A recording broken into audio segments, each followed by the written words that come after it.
Hello dear students, welcome back to my YouTube channel. आप लोगों को बहुत बहुत ज़्यादा स्वागत है आज के इस नए वीडियो लेक्चर में। बच्चों, आज के इस वीडियो लेक्चर में हम लोग पढ़ेंगे एक्सरसाइज 5.3 को। तो चलिए बिना टाइम को वेस्ट करते हुए आज के इस वीडियो लेक्चर को शुरू करते हैं। तो बच्चों, इस क्वेश्चन नंबर फर्स्ट में लिखा है मैच द फॉलोइंग। सबसे पहले इसमें मैचिंग करने का है कुछ, और हाँ, मैं इस एक्सरसाइज को बुक में ही फिल कर दे रहा हूँ। आपको वैसे ही एज इट इज़ अपनी फेयर कॉपी में कर लेना है, सेम टू वैसे को वैसे, ठीक है। तो इसमें सबसे पहला जो है मैच करने के लिए स्ट्रेट एंगल। स्ट्रेट एंगल किसे कहते हैं भाई? स्ट्रेट एंगल मैं बता दूं आपको, स्ट्रेट एंगल 180 डिग्री का होता है। स्ट्रेट एंगल कितने का होता है? 180 डिग्री का। और जो फुल एक, अगर मान लो अगर 12 पर से सुई फिर 12 पे ही आ जाए तो उसे एक फुल रेवोल्यूशन कहते हैं। और फुल रेवोल्यूशन में 360 का कोण होता है, 360 डिग्री का कोण होता है, ठीक है। 360 डिग्री कोण को अगर हम 2 से इसका आधा पूछें, इसका आधा, ठीक, तो 2 से हम भाग कर देंगे, ठीक। तो ये हो जाएगा हमारा 2 1 जा 2, यहाँ पे हो जाएगा 1 एंड यहाँ पे 6, तो 2 8 जा 16, और यहाँ पे ये 0 एंड 2 0 जा 0, ये कट जाएगा, 180 आ जाएगा। 360 का आधा यानी एक फुल रेवोल्यूशन का हाफ कितना आता है? 180। तो 180 को हम क्या कहते हैं? एक स्ट्रेट एंगल कहते हैं। तो यहाँ पे ये हो जाएगा हमारा, अगर हम 360 का आधा निकालें तो 180 आएगा, 2 से भाग करेंगे, ठीक। तो 360 को एक फुल रेवोल्यूशन और उसके आधे यानी 180 को हाफ रेवोल्यूशन कहेंगे।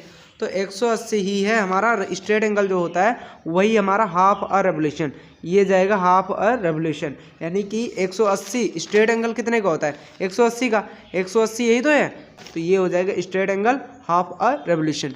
वैसे ही राइट एंगल निकालना है। राइट एंगल निकालेंगे तो ये डी वाले पे जाएगा, क्योंकि इसमें 1/4 of a revolution, 1/4 of a revolution, तो 1/4 ऑफ की जगह पे गुणा एक रेवोल्यूशन 360 का होता है, ठीक। तो इसको कट करेंगे ना, 4 1 जा 4 और 4 9 जा 36, 4 0 जा 0, 90 1 जा 90 आ जाएगा, ठीक है। तो 90 ही तो होता है हमारा एक राइट एंगल।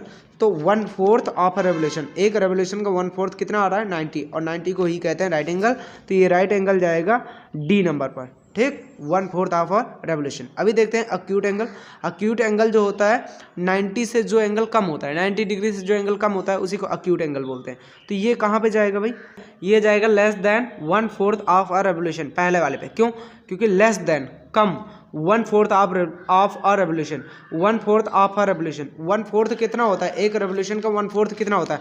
एक रेवोल्यूशन का 1/4 मैंने बताया आपको 90 होता है। और 90 से लेस देन, 90 से कम जो रहेगा, ठीक, 90 से कम जो रहेगा, ठीक, इधर, तो वही तो अक्यूट एंगल माना जाएगा। 90 से जो लेस देन रहेगा उसी को तो अक्यूट एंगल कहेंगे।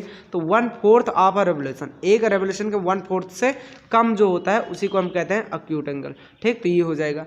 अभी ऑब्ट्यूज एंगल, तो ऑब्ट्यूज एंगल किसे कहेंगे?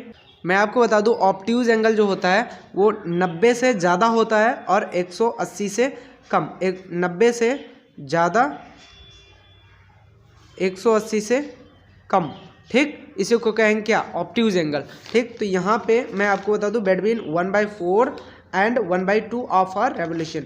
एक रेवोल्यूशन के 1/2 निकालेंगे तो एक रेवोल्यूशन 360 का होता है, 360 का 1/2, 1/2, 360 का 1/2, ठीक। तो इसको निकालेंगे तो ये हो जाएगा 180। तो 180, और अगर 1/4 निकालेंगे ऑफ अ रेवोल्यूशन, तो 1/4 अगर निकालेंगे तो 1/4 मैंने अभी यहाँ पे निकाला था, 1/4 ऑफ अ रेवोल्यूशन। एक रेवोल्यूशन 360 का होता है, 360 का 1/4 निकालेंगे तो 90 आ जाएगा, तो 90, ठीक। तो 1/4 कितना है? 1/4 आता है हमारा 90 का, और 1/2 ऑफ अ रेवोल्यूशन ये आता है हमारा 180 का। तो इन्हीं के बीच में जब कह रहा है between 1/4 and 1/2 of a revolution, एक रेवोल्यूशन के 1/4 और 1/2 के बीच में जो होता है उसी को ऑब्ट्यूज कहते हैं। मैंने भी बताया कि 90 और 180 के बीच में जो होगा उसी को कहेंगे क्या चीज़? ऑब्ट्यूज कहेंगे। मैंने भी आपको ये बताया 90 और 180 के बीच में जो रहेगा उसी को ऑब्ट्यूज कहेंगे। तो 1/4 निकालेंगे तो वो 90 आएगा, 1/2 निकालेंगे एक रेवोल्यूशन का तो 180 आएगा, ठीक। तो यहाँ पे बिटवीन 1/4 एंड 1/2 इसके बीच में जो रहेगा, यानी इसके कहने का मतलब 1/4 का मतलब 90 और 1/2 ऑफ रेवोल्यूशन, और 1/2 एक रेवोल्यूशन का 1/2 इसका मतलब हो गया 180। तो 90 और 180 के बीच में जो रहेगा, 90 से ज़्यादा और 180 से कम, तो इसके बीच में जो रहेगा ऑब्ट्यूज एंगल कहा जाएगा। तो इसीलिए ये ऑब्ट्यूज एंगल आएगा यहाँ पर, ठीक है। और रिफ्लेक्स एंगल क्या होगा? रिफ्लेक्स एंगल जो होगा more than half a revolution, more than ज़्यादा रहेगा half a revolution. Half a revolution का मतलब ये हुआ 1/2 of a 1/2 of a revolution, half of a revolution 360, ठीक। तो ये हो जाएगा हमारा 180। 180 से जो 180 डिग्री से ज़्यादा जो एंगल होता है उसी को हम कहते हैं रिफ्लेक्स एंगल। तो मोर देन हाफ आ रेवोल्यूशन, एक रेवोल्यूशन के आधे से ज़्यादा जो होगा उसी को हम रिफ्लेक्स एंगल कहते हैं। तो ये चला जाएगा बी पर, और एफ नंबर कुछ नहीं रहेगा। एफ नंबर हमें वैसे भी भ्रमित करने के लिए दे रखा था, इसका कोई रूल नहीं है इस मैच द फॉलोइंग में, ठीक है। तो आपको इस तरीके से आपको अपनी फेयर कॉपी में कर लेना है, ठीक। अभी चलते हैं हम क्वेश्चन नंबर 2 पर। क्वेश्चन नंबर 2 में भी ज़्यादा कुछ नहीं बच्चों, आपको क्या करना है, इसी को सारे फिगर्स को अपने फेयर कॉपी में बना लेना है। और उसके पश्चात इसमें बोला ये गया है, classify each one of the following angles as right, straight, acute, obtuse और रिफ्लेक्स।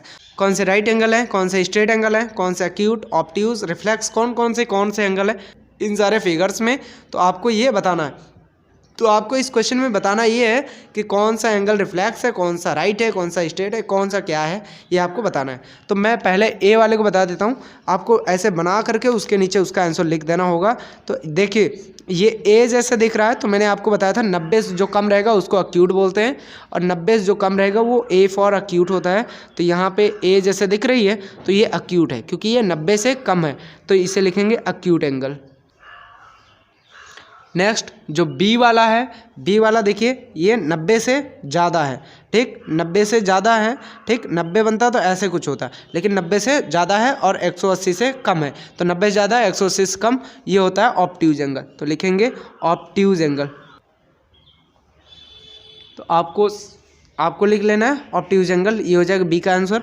अभी सी वाले में देखते हैं, सी वाला कौन सा, ये एंगल पूछा है, ठीक है, ये वाला। तो ये वैसे भी 90 का दिख रहा है, तो ये राइट एंगल हो जाएगा। सी वाले के लिए आंसर होगा राइट एंगल, ठीक। आपको कॉपी में ऐसे सेम टू करना है, ठीक है। अब देखते हैं पार्ट डी में 180 ऐसे बनता, लेकिन ये 180 से ज़्यादा है और 360 से कम है, तो ये हो जाएगा हमारा रिफ्लेक्स एंगल। इस पर लिखेंगे रिफ्लेक्स एंगल। अगला देखते हैं ई नंबर में, यहाँ पे ये वाला एंगल पूछा है, ठीक। तो ये सीधे ही तो है, तो ये स्ट्रेट है, तो ये स्ट्रेट एंगल 180 का है ना ये, ठीक है। तो 180 का स्ट्रेट एंगल, इस पे लिखेंगे स्ट्रेट एंगल। अभी लास्ट एफ वाले में देखें तो इसमें 2 एंगल बने हैं, यहाँ पे और यहाँ पर भी। तो ये दोनों ए जैसे दिख रहे हैं और 90 से कम है दोनों ही, तो दोनों ए के जैसे दिख रहे हैं, तो एक्यूट हैं। 90 से कम है ना, लेस देन राइट एंगल, तो वो हमेशा होता है एक्यूट एंगल, तो इसे लिख लेंगे एक्यूट एंगल। तो ये हो गया हमारा एक्यूट एंगल। तो इस तरीके से हमारा ये क्वेश्चन नंबर 2 भी कंप्लीट हो गया। First and second he 2 he question थे इस हमारे पूरे एक्सरसाइज 5.3 में। तो इसी क्वेश्चन नंबर 2 के पार्ट एफ के साथ साथ में होती है एक्सरसाइज खत्म, और ऐसे ही हमारे साथ बने रहें। आई होप मैंने जो आपको समझाया वो समझ में आया होगा आपको। अगर आपको मैंने जो समझाया समझ में आया होगा तो हमारे चैनल को सब्सक्राइब करें और बेल आइकन को प्रेस करें, ताकि हम जो भी वीडियो अपलोड करें वो आप तक जल्दी से पहुँच जाए। और ऐसे हमारे साथ बने रहें। मिलते हैं नेक्स्ट वीडियो में एक्सरसाइज 5.4 के साथ में। तब तक के लिए बाय बाय।